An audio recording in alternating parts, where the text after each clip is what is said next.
I think one of the things about previous research, they've looked at inter-role conflict, so this idea that work and family conflict, particularly with respect to the time. So if you're spending time at work, then that's time that's taken away from your family and vice versa. And so what we did in this paper is we looked at intra-role time allocation. So how does having work to family conflict influence how you spend your time at work, how you allocate your time at work? And that was really our jumping off point for this paper. Does the experience of having work-family conflict influence how people spend their time while in work settings?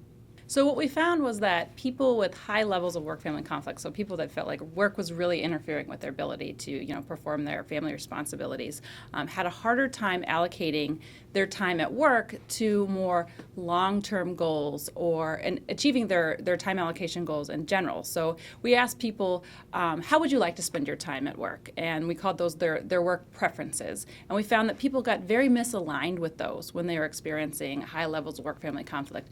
And specifically, they're spending more time on things that had more short-term rewards and less time than they really wanted to with things that were more complex, things that were harder to do that may have more delayed gratification.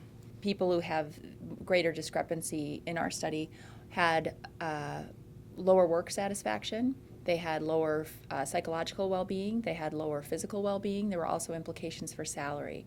And I think in the work-family domain, we've known that sort of you have these bad outcomes, but we weren't always sure why.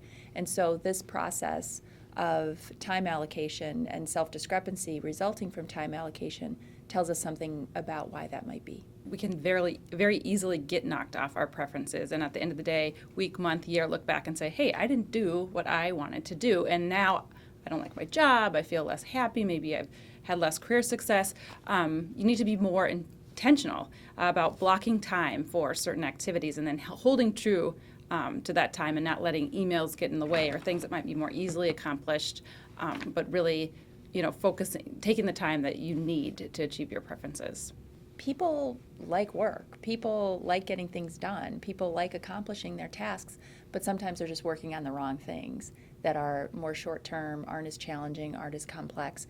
And so if we can get people to kind of pivot their energy and their motivation to those things and be aware that they're trying to just get things done, and then they get to the end of the day and they didn't really accomplish anything because they just tried to do all the easy things. If we can get people to think more intentionally and planfully about their work days, then I think it will also bolster their job satisfaction long term.